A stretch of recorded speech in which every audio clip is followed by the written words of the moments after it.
My dear colleagues and friends, Assalamu alaikum. First, I wish to express my thanks to the Institute of Architects Pakistan for affording me this opportunity to present my work and share my ideas with this young audience. And in fact, I'm so thankful that I am included in the generation next. Hopefully, they will consider me young all the time. I like that.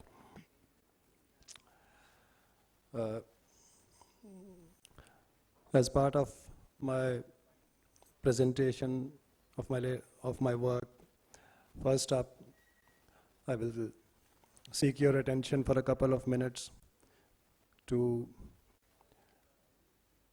see an installation that I had done. That was my first art installation actually done for an exhibition at the Koil, and it is titled Dua. So let's start with the Dua.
Lecture. Let me read through a few notes that I have jotted down, and hopefully that will also indicate to you my view towards architecture, my approach towards design.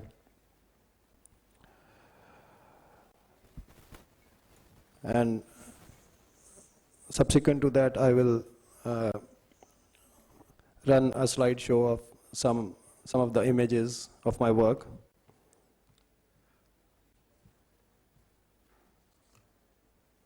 I feel there is no specific style through which Pakistani architecture is identified. And there is, barring of course a few examples, generally speaking, we have very little that we can really be proud of. And I consider that a failure on part of us, the architects, and generally the society too, because architecture, of course, is not in isolation. It is part and parcel of the activity that goes on in a society. Some would argue that we live in a global village now. The world is a small place. Why should one worry about a separate identity? One can draw from here, there, and everywhere, and be an internationalist, so to say, in one style. My take is that it is important to have an identity which gives you confidence, which gives you some bearing under your feet.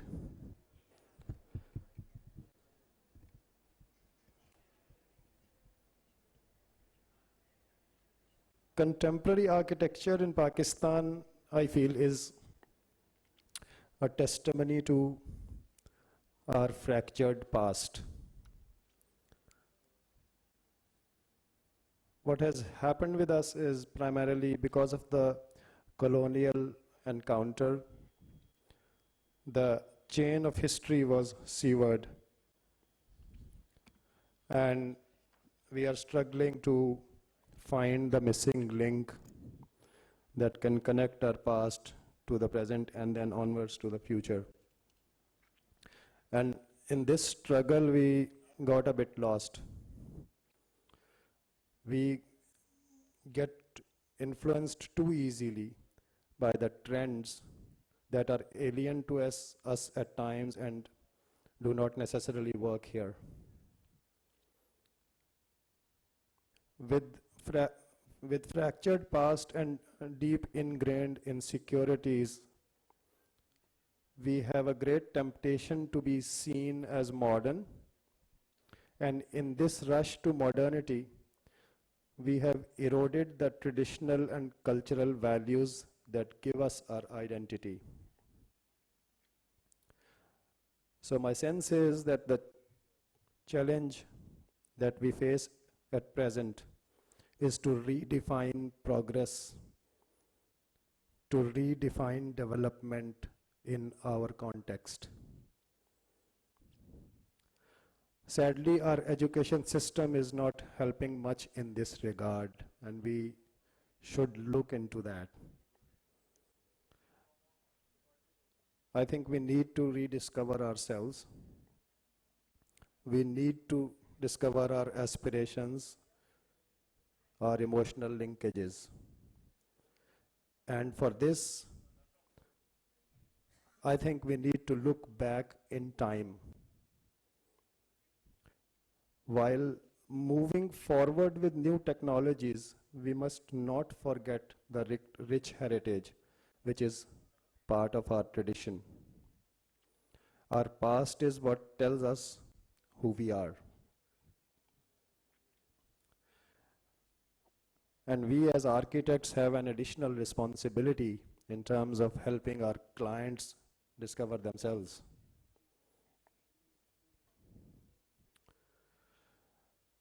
So I may state that it is only through a solid understanding of our traditions that we may be able to produce architecture which is appropriate in our socio-cultural context.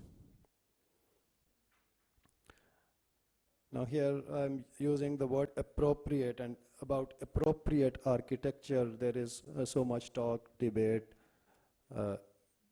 Various people have various different views. What is appropriate architecture? Everyone has his own definition depending on the criteria that you are using to assess the appropriateness. There is essentially no universal formula for appropriate architecture, but essentially everybody agrees that the context is the decisive factor. And I think one must not forget that uh, context includes people too. People are the most important component in this broad term context. Response to climate, topography, physical context, functional requirements. This is the criteria on which generally a building is evaluated for its appropriateness. But these are issues that are relatively easy to understand. The difficult part is to understand ourselves as people. And this is where it becomes crucial to understand human psychology and how it is shaped.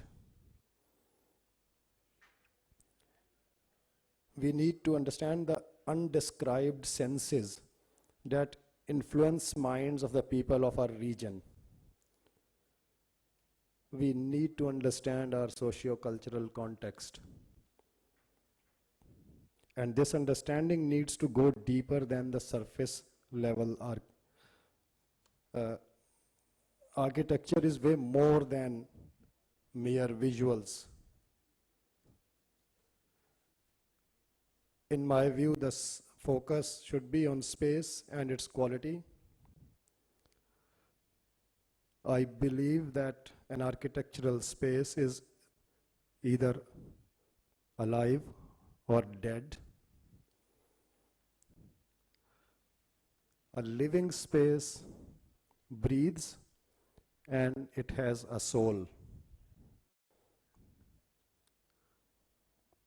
Where does this soul belong? That's an important question for me. And that for me determines the appropriateness or inappropriateness of architecture in a specific socio-cultural context. My sense is that there is a subliminal or spiritual dialogue that happens between the architectural space and the person who experiences it. The space speaks, and the message depends on which soul it is carrying. The emotional link is established only when the message emanating from the space is in sync with the emotional psyche of the people who experience it. And how can we understand the soul or the spirit of our region?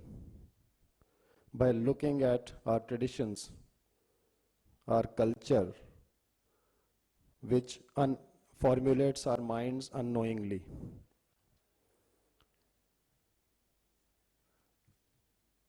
One starts to then wonder, are traditional principles still applicable in modern times? And that brings us to the discussion of tradition versus modernity. There has been so much talk on this subject, but if I may say so, rather than tradition versus modernity, I subscribe to tradition and modernity. We do not have to recreate the past,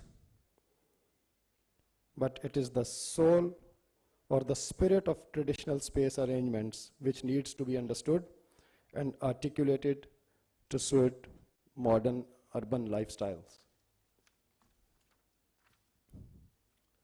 The principles of design that I learned from traditional residential architecture, and these principles are still valid for modern urban residences. And generally speaking, they are introverted space organization, shielding the inner core from the undesirables in the outer world, maximum open to sky space in the core of the building in the form of courtyard or a series of courtyards. This helps climate control and provides indirect natural light too. Controlled entrance through the outer shield into the entry court prior to entering the interior space. indirect or elongated circulation facilitating a series of spatial experiences, spatial layering, while in a space maintain a sense of the bigger whole of which that space is part of. We shape history through architecture, or at least so we all claim. But honestly, is that what drives our decision making in architecture that we create today? Can architecture become a representation of us if it does not derive any influence from the tradition and history of our region? Time is money. That's what we hear all the time. But is it that important that one should care about the short-term monetary gains when one is shaping history, as is our claim? In the third world reality like ours, is it not valid to rely on labor-intensive applications still, rather than factory-made products and finishes? The heart and soul, the sweat and toil that goes into a project makes it more valuable, more memorable. And it also offers an opportunity to skilled and unskilled labor to earn their living. In the present era, when the world is being projected as a global village, is it a worthwhile endeavor to try and establish a local idiom through which we find our architectural identity? I will leave you with these questions and we'll run the slideshow now.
माधुरी जा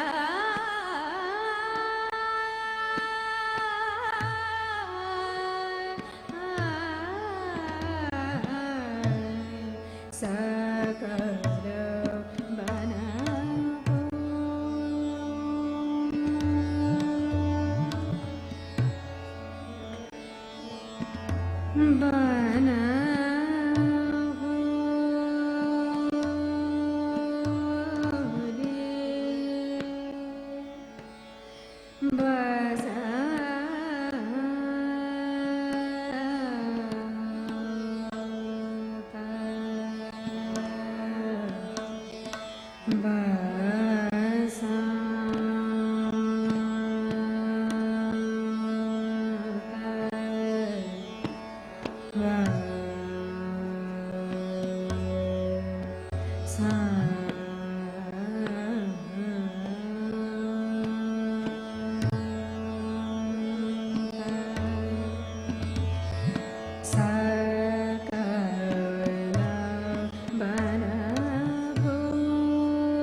Sa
Shyam Shyam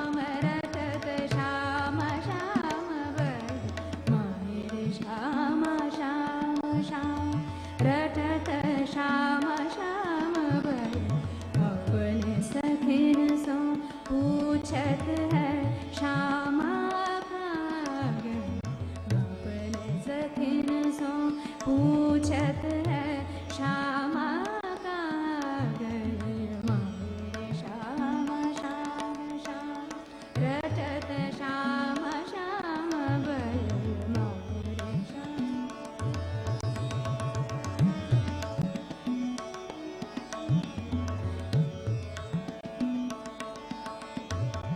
Braj वितान में ढूंढत डोलत Thank you. Thanks so much.